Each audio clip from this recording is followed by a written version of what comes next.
Assalamualaikum warahmatullahi wabarakatuh. Selamat berjumpa lagi di dalam pelajaran matematika. Dan kali ini kita akan melanjutkan tentang fungsi trigonometri. Dalam hal ini kita ambil contoh grafik sinus, yang mana kita akan menggambar grafik sinus secara umum, yang mana persamaan umumnya adalah Y sama dengan A sinus PX, dengan A itu suatu bilangan sembarang atau konstanta, P-nya juga suatu bilangan sembarang atau konstanta, bisa positif, bisa negatif, bisa pecah, bisa bulat. Nah, kalau kita lihat seperti ini, Y sama dengan sinus X, ini sebenarnya adalah Y sama dengan A sinus PX. Kalau A itu 1, maka ini tidak perlu ditulis. P1 tidak perlu ditulis. Jadi, kalau ini artinya adalah angka 1. Ini adalah angka 1. Jadi, A1, P1 nggak perlu ditulis. Nah, baik. Kemarin kita sudah mempelajari bagaimana grafik sinus Y sama dengan sinus X seperti ini.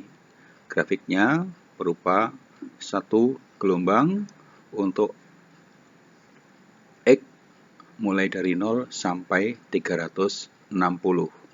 Sekarang kita akan mencoba menggunakan A dan P yang lain. Sebagai contoh, misalnya A di sini, kalau A-nya ini kita kasih angka 1, ya, maka ini akan tetap seperti ini, karena aslinya adalah 1. Tapi 1 nggak ditulis biasanya, sehingga ditulis dengan enggak, itu akan sama saja. Tapi sekarang, misalnya di sini kita kasih angka minus 1. Apa yang terjadi? Bisa kita lihat. Ternyata grafiknya adalah terbalik. Jadi kalau tadi itu naik dulu, baru turun, sekarang turun dulu, baru naik. Kenapa? Karena dikasih harga negatif. Yang tadi berharga positif menjadi negatif, atau yang tadi berharga negatif menjadi berharga positif, sehingga kebalik.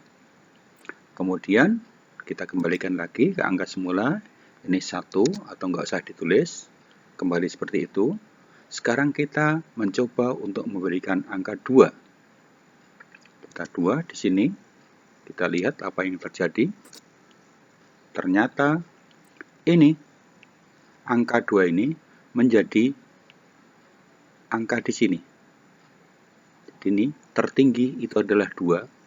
Kemudian ini terendah, ini adalah pada angka min 2. Berarti ini min 2. Jadi kalau tadi 1, ya, perhatikan, ini tertinggi adalah angka 1. Terendah adalah angka min 1. Kayak kemarin di aslinya. Tapi ketika ini kita ganti angka 2, maka tertinggi menjadi angka 2, tingginya, terendahnya menjadi angka min 2. Kalau kita kasih angka negatif di depannya, berarti ini jadi kebalik, tingginya tertinggi 2, terendah min 2. Kalau kita kasih angka 3 misalnya, angka 3, ternyata itu tingginya menjadi 3. Jadi tinggi itu ditunjukkan oleh angka A ini. Adalah namanya amplitudo atau simpangan maksimum di dalam bahasa gelombang. Ini angka 3. Simpangan tertingginya adalah angka 3. Terendahnya adalah negatif 3. Sekarang kita akan mencoba mengubah-ubah variabel P. Ini kita kembalikan 1. Ya, kita hapus, itu sama aja dengan 1. Sekarang ini yang kita kasih angka 2. Apa yang terjadi? Ternyata menjadi 2 gelombang. Menjadi 2 gelombang. Perhatikan, yang tadi cuma 1 gelombang, sekarang menjadi 2 gelombang. Dari 0 sampai 360, tadi hanya 1 gelombang, sekarang menjadi 2 gelombang. Karena ini ada angkanya 2. Sekarang, kali angka 3. Apa yang terjadi?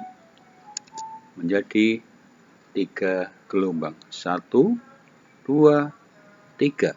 Ada 3 gelombang.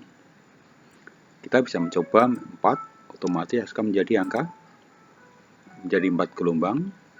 Nah, sekarang kalau dua-duanya kita rubah. Misalnya di sini angka 2, di sini angka 2. Apa yang terjadi? Yang terjadi adalah ada tertinggi 2 ditunjuk oleh angka A ini. Tertinggi 2. 2 ini adalah 2 gelombang. Kalau ini ada angka negatif 2, berarti terbalik, maksimal tetap 2, minimal min 2, kemudian banyaknya gelombang 2. Sehingga satu gelombang yang tadi itu 360 sekarang menjadi 180. Satu gelombang panjangnya 180 derajat. Kalau ini angka 3, ini angka 3 misalnya, terus ini angka 2, yang menjadi kayak itu.